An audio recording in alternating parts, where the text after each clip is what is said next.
Então esse próximo teorema, ele vai dar uma propriedade dentro de triângulos, tá?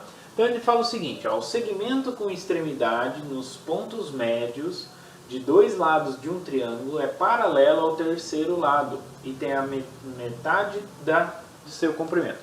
Então eu tenho um triângulo ABC, tá?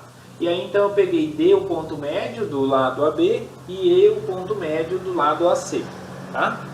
Então aí o que ele está falando? Ele está falando que o segmento aqui, né, DE, ele é paralelo ao segmento BC e a medida, né, o tamanho desse é metade desse.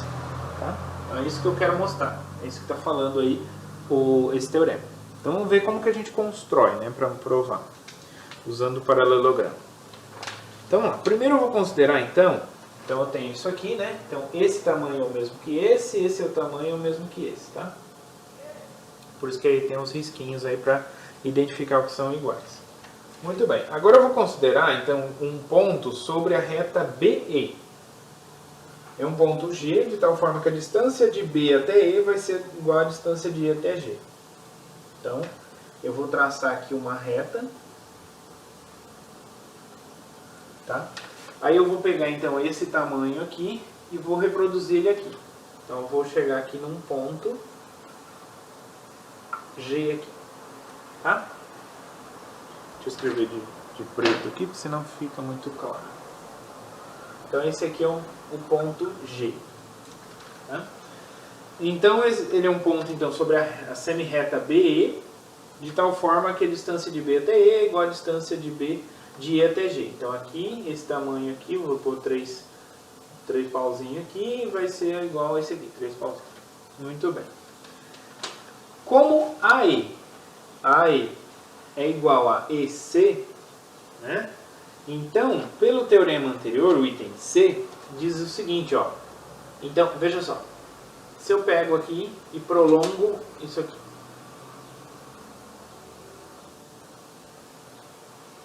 Tá? Então prolonguei aqui, ó. Tá vendo que A, B, C, G formam um quadrilátero, correto? E aqui, ó, eu tenho as diagonais dele, não é? E olha só, a diagonal dos dois se bisseccionou, né? Porque esse tamanho é o mesmo que esse e esse tamanho é o mesmo que esse. Então, pelo item C do teorema anterior, que ficou como exercício para vocês, dizia o quê? Que se eu tenho um quadrilátero onde as diagonais se bisseccionam, então não tem jeito, né? Esse quadrilátero tem que ser um paralelogramo. Então quer dizer que esse ABCG é um paralelogramo, tá? Então, do item C, então, do caso anterior, a gente tem que ABCG é paralelogramo, tá? Devido ao fato de a gente ter construído esse ponto G de tal forma que essa distância é a mesma dessa, tá bom? Até aqui, beleza, né? Muito bem, agora eu vou considerar um ponto F, né? Um ponto sobre o lado,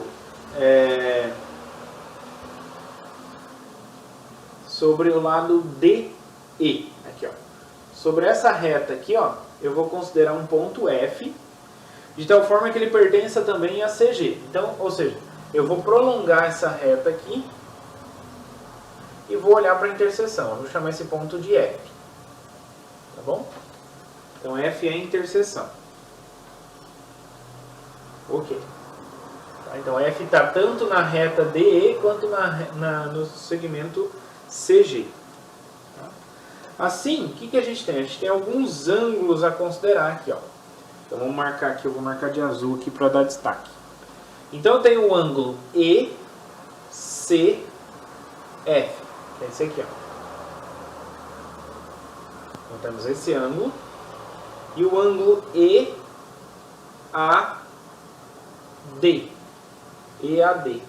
né, que é esse aqui. Bom, esses dois ângulos aqui, pessoal, como eu estou com um paralelogramo, esses dois ângulos aqui são alternos internos, então eles são congruentes. Então eu vou colocar um risquinho aqui só para identificar que eles são congruentes, tá bom? Então esses dois aí são congruentes, porque são alternos internos, né? Quando a gente olha para essa transversal e essas duas retas paralelas aqui, que a gente já sabe que são paralelas porque é um paralelogramo que eu estou aqui. Tá. Aí eu tenho outros dois ângulos a considerar. Veja só, o ângulo CEF, que é esse aqui, ó. Tá?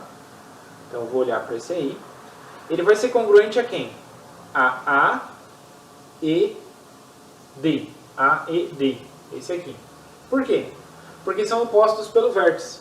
Tá? Então esse aqui eu vou pôr dois risquinhos aqui para mostrar que é congruente a esse. Tá? Então esses dois aí são congruentes por serem opostos pelo vértice. O que mais agora? O lado AE, ele é congruente a EC. Por quê? Bom, porque o E é o ponto médio de AC. Tá? Beleza, por hipótese.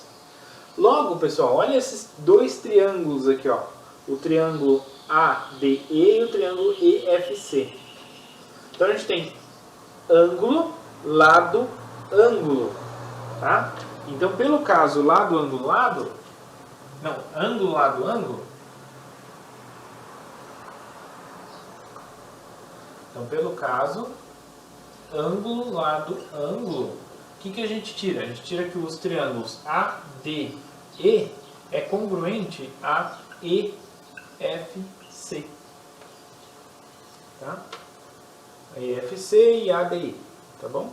Muito bem. Com isso, então, quais são os correspondentes, então? Com isso, o AD aqui, ó, esse AD vai ser correspondente a quem? Vai ser correspondente ao CF, tá? Então, esse aqui também tem a mesma medida desse aqui. Então, ou seja, daqui a gente tira, então, que a AD tem a mesma medida de CF. Tá. O que mais? A gente tira também que esses dois aqui, ó, que AD, por hipótese, a gente sabe que esses dois aqui são iguais, beleza? Até aí, beleza. Aí, então, eu vou ter que esse aqui tem a mesma medida desse, né? Então, daqui isso implica que o AD tem a mesma medida do DB, porque o D é um ponto médio. Então, DB vai ter a mesma medida do CF. Então, esse tem a mesma medida desse. Ok, até aqui beleza, né? Porque qual que é a ideia agora, pessoal? A gente está tentando mostrar que esses dois aqui são... que esse aqui é um paralelogramo, tá? Como que eu mostro isso? Basta mostrar que cada um dos pares de lados opostos são congruentes. Então, mostramos que esse é congruente a esse. A ideia agora é mostrar que esse é congruente a esse. Vamos lá, então. Usando, então, que BD é congruente a CF, que é o que a gente acabou de mostrar, e como BD, né, ele está sobre AB, então BD é um segmento que está sobre o segmento AB. E CF é um segmento que está sobre o segmento CG, tá? Então, na verdade, não é o item A, na verdade é o item B. Se eu tenho dois lados opostos congruentes, congruentes e paralelos, né? Por que são paralelos? Porque estão sobre esses outros lados, né? Então, sabemos que o AB, ele é paralelo ao CG. Então, isso aqui implica, dentro do AB, em cima do AB eu tenho o BD. E em cima do CG eu tenho o CF. Então, quer dizer que o BD é paralelo ao CF. Então, se eu tenho dois lados opostos que são paralelos e congruentes, então, do item B do teorema anterior, que foi deixado como exercício para vocês, o que a gente tira? A gente tira aqui DBCF é paralelogramo. Então, esse aqui é um paralelogramo. Beleza. E a gente viu já que o ângulo ADE, o triângulo ADE, é congruente ao triângulo EFC, né? Então, o lado DE, ele é congruente ao lado EF, né? Então, como ADE é congruente a EFC, isso aqui então implica que o DE é igual a EF. Muito bem, esse tamanho aqui é igual a esse tamanho ali. Então quer dizer que o E é o ponto médio do DF. Muito bem. E como o DBCF, né, como o DBCF é um paralelogramo, então o DE é paralelo ao BC. Tá? Então só dessa informação aqui, eu já garanto que o DE é paralelo ao BC. Porque eles estão em cima de um paralelogramo. Né? O DE está em cima do DF, que é um lado do paralelogramo. Então, que é paralelo a esse. Ok. Agora, o que a gente pode falar? Então, além de eles serem paralelos, o DF, né? O DF, que é esse aqui, ele tem a mesma medida do BC. Né? Então, como é um paralelogramo, de ser um paralelogramo, a gente tira aqui o DF, ele é igual, tem a mesma medida do BC. Mas o que a gente viu o DF? O DE mais o EF dá o EF, o DF. Então, esse mais esse dá esse, né, que é o DF. Mas esse é igual a esse, então quer dizer que o DF é 2 vezes o DE. Então aqui isso é 2 vezes o DE. Então disso aqui tudo a gente tira passando 2 dividindo, então o DE ele é metade do BC. Que é exatamente a segunda parte que a gente queria.